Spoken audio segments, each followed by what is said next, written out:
নমস্কার, কেমন আছেন সবাই? আমি অনন্যা, অনন্যার ব্লগসের আরও একটি ঝাঁচকচকে নতুন ব্লগে আপনাদের সকলকে জানাই অনেক অনেক অনেক স্বাগত। আশা করছি আপনারা সকলে খুব ভালো আছেন, সুস্থ আছেন, সাবধানে আছেন, নিরাপদে আছেন। আমরাও বেশ ভালোই আছি। আজ দিনটি শুক্রবার। আজ ঈশ্বরী শ্রী শ্রী বল্লা রক্ষাকালী মাতার পুজোর দিন। যথারীতি আজ বেলা 1টা থেকেই আজকের ব্লগটি আমি শুরু করছি। যথারীতি সকালে ঘুম থেকে উঠে ব্রাশ করে ফ্রেশ হয়ে নিয়েছি। তারপর আজ আর কিছুই খাওয়া দাওয়া হয়নি, কারণ যেহেতু পুজো দেব তাই উপবাসেই রয়েছি। বাবার জন্যই মেনলি রান্নাবান্না তোড়জোড় চলছে এখন, কারণ বাবা যেহেতু ডায়াবেটিসের পেশেন্ট, তাই বাবাকে তো উপবাস বা কিছুই করতে দেওয়া হয় না। তার মধ্যে বাবার শরীরটাও ভালো না। তো যাই হোক, সেই জন্যই আজকে রান্নাবান্না হচ্ছে। আর রান্নাবান্না শুরু করার আগে আমি শ্যাম্পু করে স্নানও করে নিয়েছি। এই ভেবেই শ্যাম্পুটা করে নিলাম, ভাবলাম এক ঢিলে 2 পাখি মারা হয়ে যাবে। একেই শ্যাম্পু করার পরে চুলটা শুকানোও হয়ে যাবে, আবার রান্নাবান্নাটাও হয়ে যাবে। মা যথারীতি নিজেও শ্যাম্পু করে নিয়েছে, তারপর মা পুজো করতে গেল, আর আমি এদিকে রান্নাবান্নাটা সেরে নিচ্ছি। আজ শুক্রবার হওয়া সত্ত্বেও আজ যেহেতু পুজো দিতে যাওয়ার কথা, সেই জন্য আজ রান্না হচ্ছে ভেজ। শুক্রবার করে ননভেজ খেলেও বল্লা রক্ষাকালী মাতার এই বাৎসরিক পুজোর দিনে আমরা ভেজই খাই। তো পুজো দিয়ে আসার পরে যদিও, কিন্তু রান্না বান্নাটা তো করেই ফেললাম। তো আজ রান্না হচ্ছে সব রকম সবজি দিয়ে, বড়ি দিয়ে পালং শাকের ঝোল, আর বেগুন ভাজা, আর উচ্ছে বেগুন ভাজা সে তো রয়েছে। আর তৈরি হচ্ছে এখন লাউ আর আলু দিয়ে রসা।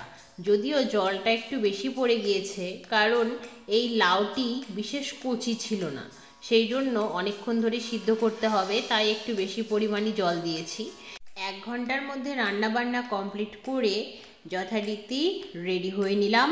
তারপর বেরিয়ে পড়লাম শ্রী শ্রী বল্লা রক্ষাকালী মাতার মন্দিরের উদ্দেশ্যে। প্রথমেই বাড়ি থেকে বেরিয়ে টোটোতে চড়ে চলে এলাম স্টেট বাস স্ট্যান্ডে। স্টেট বাস স্ট্যান্ডে এসে কাউন্টার থেকে টিকিট কেটে যথারীতি মালদাগামী একটি বাসে উঠে বসলাম। যদিও বাসটি ছাড়তে 15 মিনিট মতো সময় বাকি রয়েছে। তো যাই হোক, পাশে একজন ভদ্রমহিলা এসে বসলেন, তার সাথে গল্প করতে করতেই ড্রাইভার উঠে বসলেন আর ছেড়ে দিল বাসটা। এখন আমরা যাচ্ছি শ্রী শ্রী বল্লা রক্ষাকালী মাতার মন্দিরের উদ্দেশ্যে, যদিও গ্রামটির নামও বল্লা।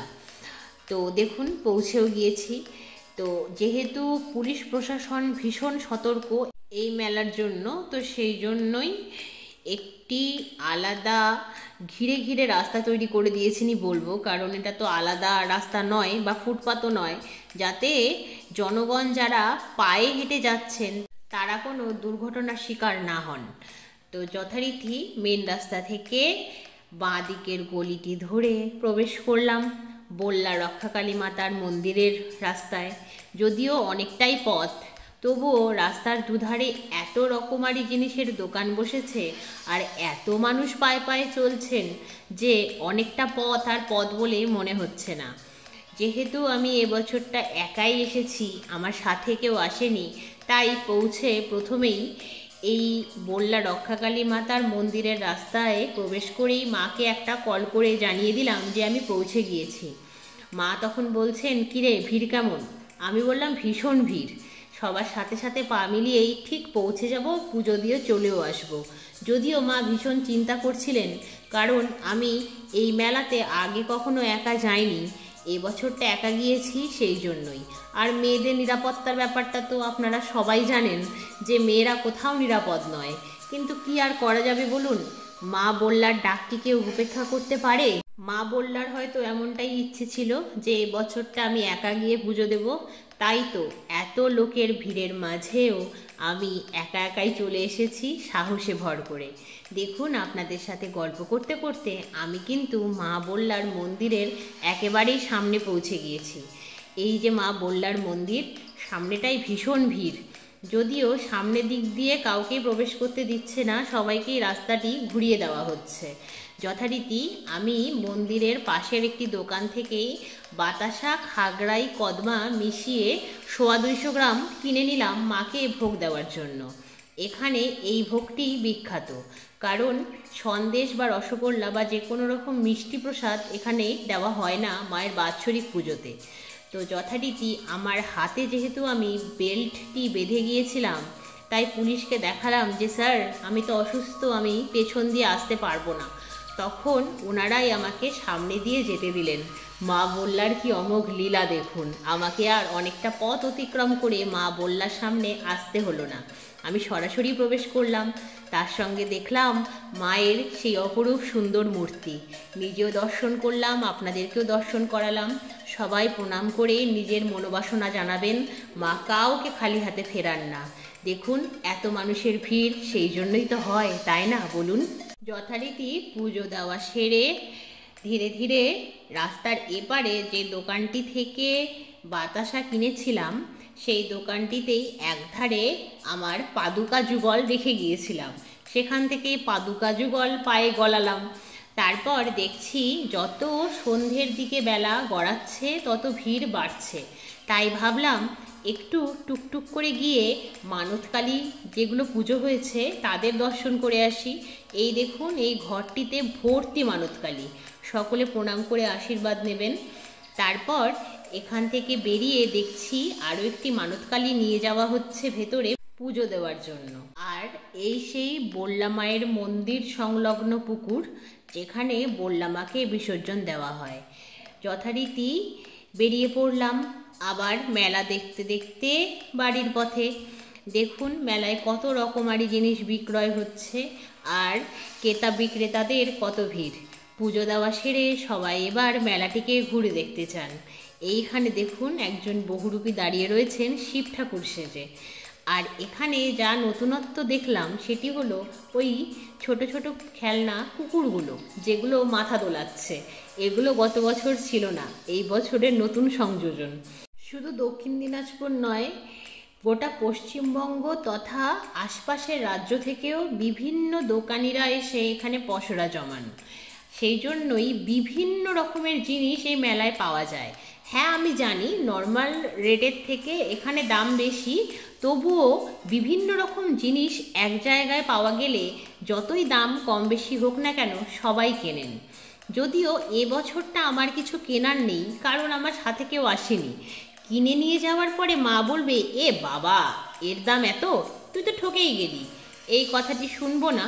আর তার সাথে যে ব্যাপারটি রয়েছে সেটি হলো সন্ধ্যের আগে ফিরতে পারলেই ভালো হয় বাড়িতে, নয়তো 5:30 6টার মধ্যেই বাড়িতে আমায় ফিরতে হবে। এই চিন্তাটা আমার মাথায় রয়েছে। যে কোনো জিনিস দেখে শুনে কিনতে গেলে তো সময় লাগবে বলুন, সেই জন্যে ভাবলাম মা বললার অশেষ কৃপা, তাই আমি একা এসে নির্বিঘ্নে পুজোটা দিতে পারলাম, এটিই তো বড় কথা। মেলা তো প্রতি বছর আসবে, আর কয়েকটা দিন পরে বালুরঘাটেই এক্সপো মেলা আসবে, সেখান থেকে না হয় কিনে নেব। থাক না এবছরটা না হয় এরকমই গেল, এই মেলা থেকে নাইবা কিছু কিনলাম। কারণ মা বল্লার দর্শন তো পেয়ে গিয়েছি, এবার মানবী মায়ের যাতে চিন্তাটা কমানো যায় সেই ব্যবস্থাটাও তো করতে হবে বলুন। দেখুন না, আমি উপবাস করে রয়েছি বলে মা নিজেও এখনো পর্যন্ত উপবাস করেই রয়েছেন। যাই হোক, পুজো দিয়ে বাড়ি ফিরতে পারলেই একসাথে প্রসাদ নেব, তারপরে একসাথে লাঞ্চ তো হলো না, একেবারে ডিনারটাই সারবো। দেখুন এখানে কত রকমের গাছও বিক্রি হচ্ছে, সেটি দেখলাম, দেখে ভালো লাগলো। রকমারি গাছ, মা এলে একসাথে দেখে শুনে কিনতাম, কিন্তু আর হলো না, কারণ একা ঠিকঠাক বুঝতে পারবো না। ভালো হলে তো ভালো, আর যদি ভালো না হয় তারপরে আবার বকুনি জুটবে কপালে। তো যথারীতি আপনাদের সাথে গল্প করতে করতে আর বিভিন্ন মানুষের ঢল, চারপাশে রকমারি জিনিসের দোকান দেখতে দেখতে পৌঁছেই গেলাম মেন রাস্তায়। দেখুন কিভাবে পুলিশ প্রশাসনের সহায়তায় সবাই রাস্তা পারাপার করছে। যথারীতি আমি পেয়ে গেলাম একটা অটো, সেই অটোতে চড়েই ফিরে এলাম বাড়িতে। বাড়িতে এসে ড্রেস চেঞ্জ করে ফ্রেশ হয়ে নিলাম। তারপর মা বাবা আর আমি 3 জন মিলে প্রসাদ নিলাম। তারপরে রান্নাঘরে ঢুকে দেখছি মা আজকে যে সময়টিতে আমি চলে গিয়েছিলাম মা বল্লা রক্ষাকালী মাতার মেলাতে মায়ের পুজো দিতে, সেই সময়ের মধ্যে মা তৈরি করেছে ঘি। সেই ঘি আবার রেডি হয়ে গিয়েছে, দেখুন শিশিতে ঢেলেও ফেললো, কতটা ঘি তৈরি হয়েছে। এরপর আমি তৈরি করলাম সান্ধ্যকালীন চা। প্রথমেই সান্ধ্যকালীন চা পর্ব সেরে আধ ঘন্টা অপেক্ষা করে একেবারে সবাই মিলে ভাত খেয়ে নিলাম। তাহলে আজকের মতো এ পর্যন্তই। আবার আপনাদের সঙ্গে দেখা হবে খুব শিগগিরই অন্য একটি নতুন ব্লগে। সবাই খুব ভালো থাকবেন। ব্লগটি কেমন লাগলো জানাবেন, ভালো লাগলে লাইক করে দেবেন। আজকের মতো তবে বাই বাই।